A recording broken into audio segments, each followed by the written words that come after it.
안녕하세요. 결혼 생활 8년 개고생만 하다가 이혼했어요. 워낙에 도움받은 게 하나도 없다 보니 아빠 없이 애 키우는 게 그렇게 힘들지는 않네요. 다만 아빠 없이 커가야 할 아이를 생각하면 그거 하나만큼은 미안할 따름입니다.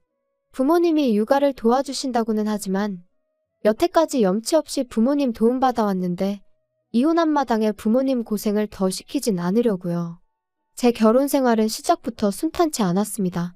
세상 어느 누가 결혼하면서 내 인생이 이렇게 꼬여버릴 거라고 생각을 하겠나요? 저 또한 남편과 결혼 준비를 하면서 앞으로 펼쳐질 행복하고 밝은 미래만 생각했어요. 한참 결혼 준비할 당시에 남편이 시부모님한테 결혼 자금으로 얼마 정도 받을 수 있다는 말을 꺼냈을 때 조금 부담스러웠습니다. 저희 집이 찢어지게 가난한 건 아니었지만 시댁과 비교했을 때 비교적 여유가 없는 편이었거든요. 애초에 저는 결혼할 때 집에서 지원을 받아오기보단 어떻게든 저희들 힘으로만 해결해 볼 계획이었어요. 그런데 남편이 집에서 큰 돈을 받아온다고 하니 괜히 부모님께 부담을 드리는 것 같아서 마음이 무거웠어요. 남편한테 솔직하게 나는 집에서 지원을 받아올 상황이 아니니 그냥 우리 힘으로 시작하는 게 어떻냐고 물었습니다. 남편은 형편 닿는 대로 하는 거지 무슨 걱정이냐며 저희 집에서 지원을 안 해줘도 우리 결혼하는데 아무 문제 없게 하겠다고 했지요. 그런 남편한테 미안하기도 하고 고맙기도 했어요. 그런데 결혼 준비가 막바지에 다다르는 가운데 시부모님이 난데없이 지원해주겠다고 하던 돈을 안 주겠다고 나오더라고요. 정확히는 말을 바꾼 거였어요. 돈이 없으면 몸으로 때우라는 논리였는지 시댁에 들어와서 살라고 하더라고요. 말을 꺼내놓은 게 있으니 남편은 많이 당황한 듯 보였으나 저는 저대로 오히려 마음이 편해졌어요. 애초에 부모님 도움 없이 결혼하길 바라기도 했었고 반반 결혼을 못한다고 해서 시댁에 얹혀 살고 싶은 마음은 더더욱이 없었으니까요.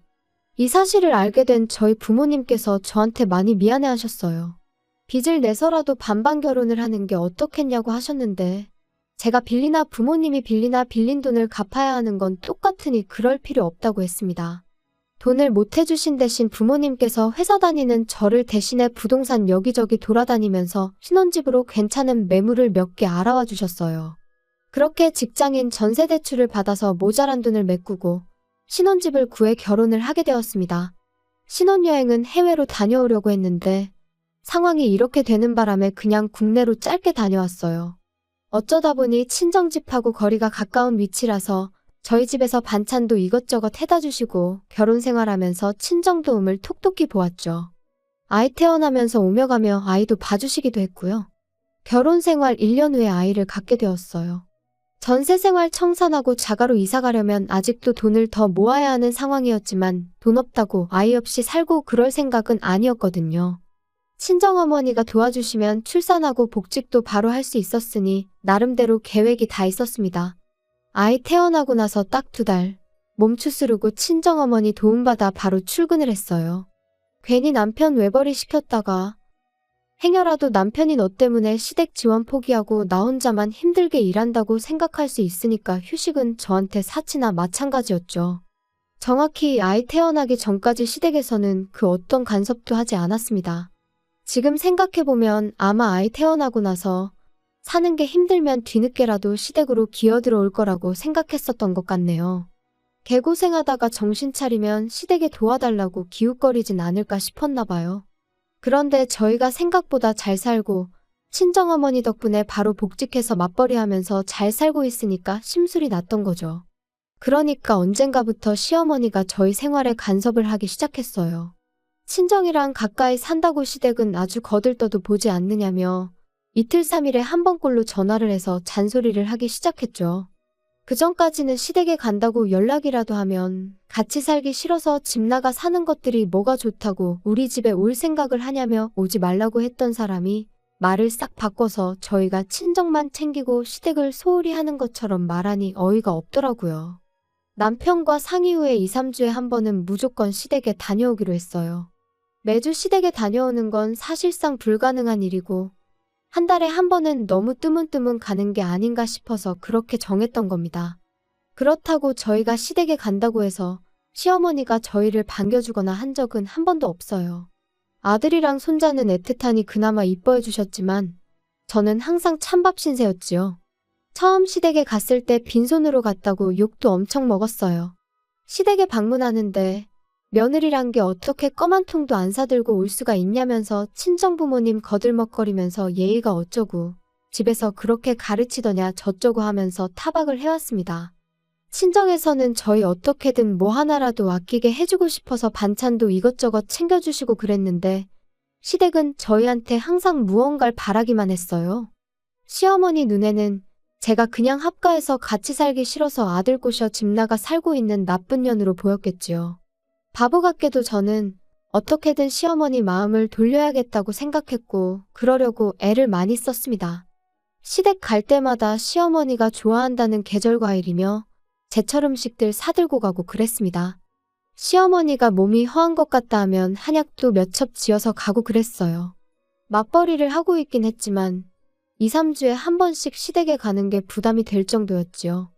시댁 가서 시어머니 대신 집안일도 해드리고 뭐 김장이 있다거나 큰 집 행사가 있다고 하면 회사에 휴가까지 내서 제가 제일 먼저 달려가 시어머니를 도왔습니다. 하지만 제 정성이 역부족이었는지 시어머니 마음은 좀처럼 열리지 않았어요. 결혼할 때는 제가 남편한테 고맙고 미안해했는데 결혼 후에는 역으로 남편이 저한테 고맙고 미안해했지요. 그렇게 결혼 생활 6년이 지나갔어요.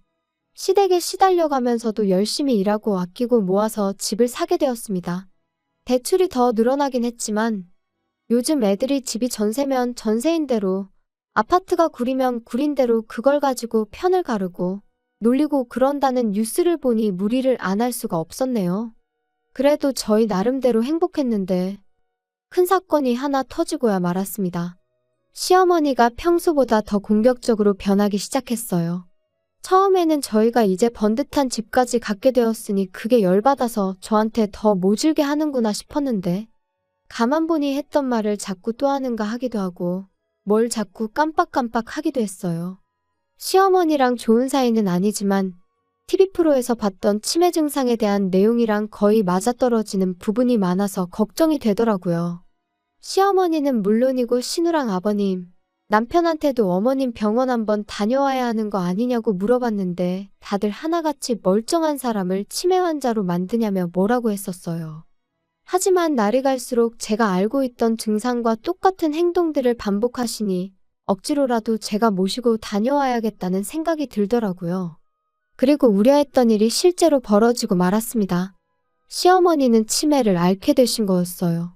치매 판정을 받고 나니 오히려 더 빠르게 증상이 악화되어 갔습니다. 그러던 와중에도 며느리 부려먹겠다는 건 안 까먹는 건지 이제는 평일에도 저를 찾기 시작했어요. 그때도 저는 아무 불만 없이 부를 때마다 시댁에 다녀왔습니다. 그리고 그때부턴 2, 3주에 가던 것도 매주 다녀오게 되었고요. 아무리 시어머니가 저를 괴롭혔다고 해도 치매를 가지고 하늘이 응당한 벌을 내렸다는 생각이 들었다기보단 딱한 마음이 더 컸거든요. 그렇게 1년이 지나고 나니 그때부터는 집에서 대소변 실수도 하기 시작했어요. 전문 간병인이나 요양교육을 받았다면 모르겠지만 시어머니가 기억만 왔다 갔다 할 뿐이지 여장부 스타일에 힘도 좋으시거든요. 말인즉슨 저를 포함한 시가족 모두 시어머니를 어떻게 감당하기 힘든 상황까지 오게 되었다는 거였어요. 시댁에 돈이 없는 것도 아닌데 이 정도면 전문 간병인을 쓰거나 요양원을 보내는 게 맞지 않나 싶었어요. 시아버지가 좀 와달라는 연락에 최대한 시댁에 다녀오고 있긴 했지만 저도 회사 다니는 상황이어서 체력적으로 많이 힘들었고 제가 시댁에 가 있으면 시댁에 가 있는 만큼 저희 친정어머니도 대신 애 봐주시느라 저희 집에 발이 묶여서 계셔야 했거든요. 그러던 와중에 제가 둘째 아이를 임신하게 되었습니다. 집안 상황도 그렇다 보니 계획된 게 아니라 조금은 당황스러웠어요. 조심하지 못한 제 잘못이 크긴 했죠. 친정어머니가 거의 저 대신 첫째 아이 다 키워주신 거나 마찬가지인데 갓난쟁이를 또 처음부터 부탁하자니 죄송스러운 마음밖에 없었습니다. 막상 친정어머니는 첫째 혼자 외로웠을 텐데 둘째 생긴 게 참 잘된 일이라며 둘이고 셋이고 낳기만 하면 아이는 대신 다 봐줄 테니까 건강하게만 출산하라고 응원을 해주셨어요. 시댁은 상황이 상황이다 보니 둘째 이야기를 어떻게 꺼내야 할지 참 고민이 되었는데 언제까지 숨길 수 없는 노릇이었으니 그냥 날 잡고 찾아가서 시아버지한테 말씀드렸어요.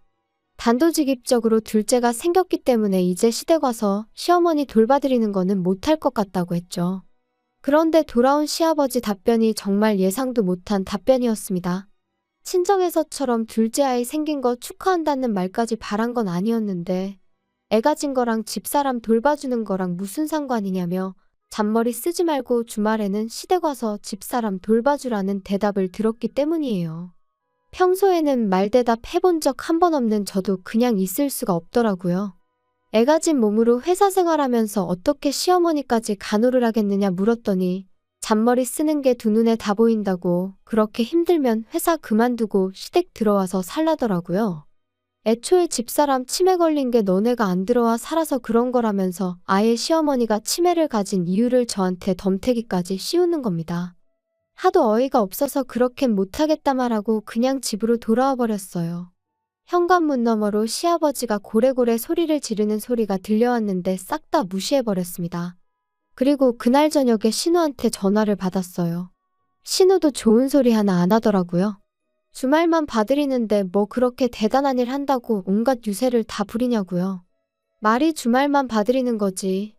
평일에도 시아버지가 부르면 몇 번이고 다녀왔고 주말에만 봐드리는 게 시어머니만 봐드리는 게 아니라 일주일치 집안일이 쌓여있는 거 다 해야 하고 시아버지 굶지 않게 일주일치 먹을 것도 대충 준비해놓고 가야 하는 거 모르냐고. 그럼 형님이 평일 내내 시어머니 간병해드리고 집안일도 다 해놓으라고. 그럼 제가 주말만 가서 어머님 봐드리는 거 생각해보겠다고 하고 전화 끊었습니다.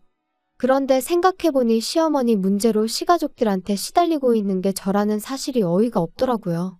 남편이 중간에서 딱 교통정리 한 번만 해주면 쉽게 끝날 텐데 아버님한테도 저 혼자 말씀드리러 다녀왔고 신호전화 받는 동안도 남편은 애랑 놀아준다는 핑계로 아예 대화에는 끼지도 않았거든요. 그래서 남편 불러 세워놓고 한마디 했어요.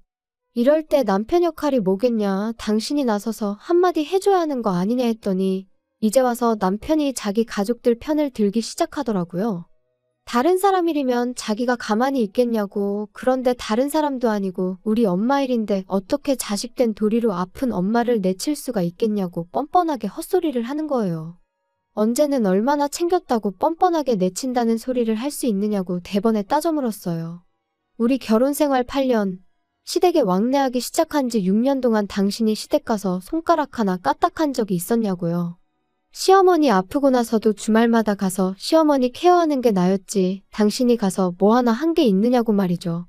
그리고 내가 언제 시어머니를 어디 뒷산에 고려장이라도 하고 오자고 제안했냐고. 나 말고 전문적으로 교육받은 간병인을 쓰던가 요양원에 모시자는 건데 어떻게 그걸 내친다는 표현을 할 수가 있느냐고 했죠.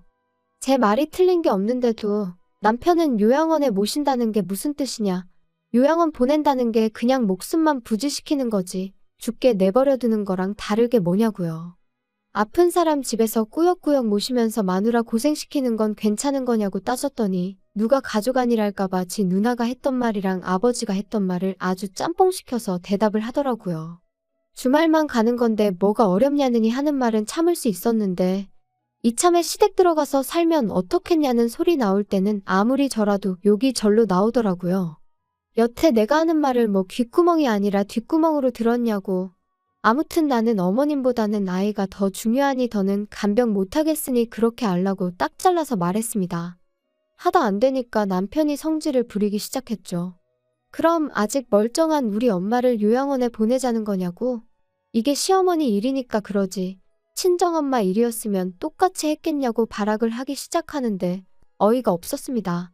저도 한마디 해줬어요. 만약에 우리 집이 똑같은 상황이었으면 나는 주저하지 않고 요양원부터 알아봤을 거라고요. 대신 요양원에 못해도 시간 되는 대로 일주일에 2~3번은 다녀왔을 거라고 했더니 그제서야 아무 말도 못하더라고요. 하지만 남편은 이 일로 저한테 삐쳤는지 그 후로 며칠 동안은 저한테 말 한마디 안 걸어왔어요. 저한테 자기 화났다는 걸 티내려고 일부러 발소리 쿵쿵 내면서 걸어다니고 문이 부서져라 세게 닫아 제끼고 여태까지 힘을 합쳐 살아온 내 남편이 알고 봤더니 본성이 아주 옹졸하기 그지없는 사람이었다는 사실이 놀랍고 충격적이었습니다. 하루 이틀만 그랬으면 참는데 그 꼴을 일주일 내내 보고 있으니 저도 생각을 달리하게 되었습니다. 평소 친하게 지내던 직장 동료가 소개해준 변호사를 찾아가 조용히 이혼 준비를 시작했죠. 변호사가 알려주길 합의 이혼하는 게 가장 깔끔하긴 한데 자초지종을 들어보니 충분히 이혼 사유가 될 것 같다고 소송도 문제없다는 말을 해줬어요. 그래서 미리 이혼 서류만 만들어 놓았어요. 그래도 마음 한편으로는 남편이 시어머니 걱정에 저러는 거다. 저러는 건 한때고 곧 제정신 차려서 평소에 내 남편으로 돌아올 거라 믿었거든요. 그리고 시간이 지나 이혼 서류 만들어 놓은 그 주 주말이 되었어요. 제가 진짜로 시댁에 안 가고 집에 있으니까 그제서야 말을 걸어왔어요. 우물쭈물하면서 자기가 곰곰이 생각해봤다고 좋은 해결 방법이 있는 것 같은데 한번 드러나 보겠냐 하더라고요. 무슨 소린가 들어는 봐야겠다 싶어서 말해보라고 했어요. 그랬더니 남편이 당장 내일이라도 시어머니를 우리 집으로 모시면 어떻겠냐는 소리를 하는 거예요. 어차피 장모님이 아침에 오셔서 아이 돌봐주시지 않냐. 그럼 낮 동안에는 장모님이 우리 엄마 간병을 좀 해주고 퇴근하고 오면 우리가 간병하면 되는 거 아니겠냐고요. 시댁에 오며 가며 시간 낭비할 일 없으니까 좋은 아이디어 아니겠냐고 하는데 그걸 해결 방법이라고 떠벌리고 있는 인간을 보니 오만정이 다 떨어지더라고요. 무슨 약이라도 잘못 먹었나 싶기까지 했어요. 그게 아니고서야 어떻게 맨정신으로 저딴 소리를 해결 방법이랍시고 짓거릴 수나 있는지 싶었거든요. 내가 못한다니까 이젠 지 장모, 우리 엄마한테까지 시어머니 간병을 생각하는 인간 꼬라지를 보니 저 자식 입에서는 죽어도 자기 입으로 엄마 간병은 자식인 내가 직접 하겠다는 말은 나올 것처럼 보이지 않았습니다. 요양원에 모신다거나 간병인을 쓴다거나 하는 말은 입 밖에도 꺼내지 않을 거라는 사실은 뭐 안 봐도 비디오였고요. 그래서 미리 준비해 놓았던 이혼 서류를 조용히 내밀었습니다. 남편이 이게 뭐냐고 묻길래 보면 모르겠냐고 이혼 서류라고 대답해줬죠. 이혼 서류를 보면 그나마도 정신 차리겠거니 싶었는데 그게 아니라 세상에 시어머니 병수발 들기 싫어서 이혼하는 며느리가 어디 있냐고 따지고 들더라고요. 여기까지면 나도 할 만큼 한 것 같다고 내 말이 맞는 것 같으면 조용히 사인하고 그게 싫으면 어디 소송까지 가서 진흙탕 싸움 한번 해보자고 한마디 했지요. 제가 진심인 걸 눈치챈 건지 남편이 그래도 아이를 생각하면 이혼만큼은 하면 안 되는 거 아니겠냐 했죠. 나는 당신한테 충분한 기회를 준 것 같다고 그렇게 아이를 생각했으면 당신도 나한테 그러면 안 되는 거 아니었냐 했더니 말을 잇지 못하더라고요. 막상 자기를 포함한 시가족들이 저한테 해온 것들이 전부 이혼 사유라는 건 알고 있었는지 남편이 소송까지는 가지 않고 협의 이혼을 하기로 결정되었어요. 8년을 그렇게 푸대접 받으며 꾸역꾸역 버티고 살았는데 이혼하고 나니 하루아침에 남남이 돼버리는데 마음이 착잡하기도 하고 한편으로는 후련하기도 하더라고요. 이혼하고 나서야 왜 시댁에서 시어머니를 요양원에 모시기 싫어했는지 간병인을 구할 생각이 없었는지를 알게 되었어요. 애초에 결혼할 때 시댁에서 해주겠다던 돈이 없는 돈이나 마찬가지였던 거예요.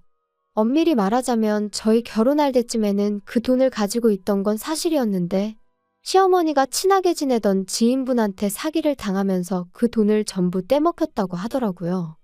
그러니까 결혼식 날짜까지 잡은 상황에 저희한테 집 해주기로 한 돈은 못 해주니까 집에 들어와서 살라는 식으로 나왔던 거였어요. 게다가 시어머니가 믿었던 지인한테 사기를 당한 충격 때문에 그랬나 그때부터 치매 증상이 조금씩 보이기 시작했었다더군요. 남편이 그 사실을 몰랐을 리는 없고 애초에 시작부터가 거짓말인 결혼이었던 거예요. 나무꾼이 날개옷 숨겨놓은 거 마냥 아이 태어나고 나면 제가 애 때문에라도 계속 견디고 살았겠거니 생각했던 걸까요? 배신감에 치가 떨리지만 이젠 남남이 되었으니 신경 안 쓰고 살려고요. 그냥 늦지 않게 양육비나 제때제때 보내줬으면 좋겠어요. 원하던 대로 시어머니 곁에 붙어서 평생을 간병하게 만들어줬으니 두 부자가 어디 한번 제가 그동안 어떻게 시어머니 수발을 들고 살았는지 뼈저리게 느끼며 저 같은 복덩이를 놓쳐버린 걸 평생 후회하면서 살았으면 좋겠습니다.